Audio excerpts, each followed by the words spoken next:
Just a lesser sin eater. Nothing to write home about. I knew you'd turn up sooner or later, but I had been hoping for sooner.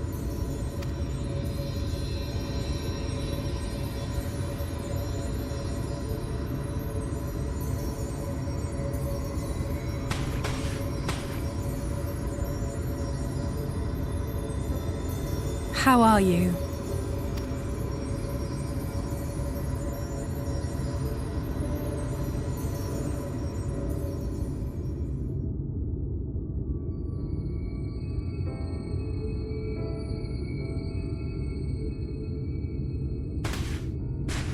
We've fought them to a standstill, then.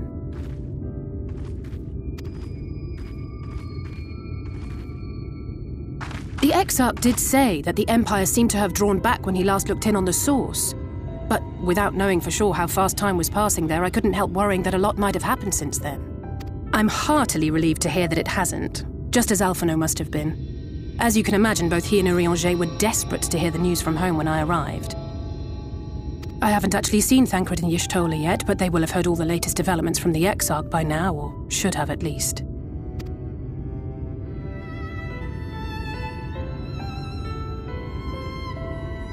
When I think of how frantic Tataru and the others must be, I want nothing more than to rush back and reassure them. But we still haven't found a way to reverse the summoning. And even if we had, we couldn't just ignore Urianger's vision.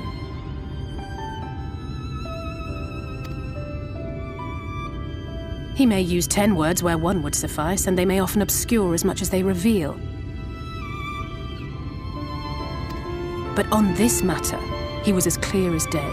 I do not doubt for one moment that he saw what he claims. Nor how difficult it must have been to speak about them.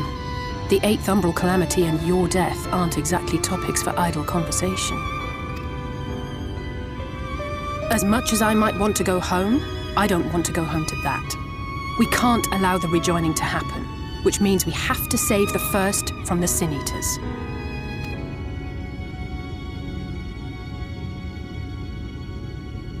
That great wall of white is a remnant of the flood. 100 years ago, the balance in the first tipped decisively in favor of light. From that moment, it rose and swelled with each passing day, and then, without warning, it burst forth like water from a broken dam, a colossal wave of pure light, drowning everything in its wake. Only Norvrant was spared. For the most part, living things are composed of ether of various different aspects, but when exposed to such a flood, their etheric harmony is shattered, and their natural form breaks down. Then they either perish, or are warped into mindless abominations.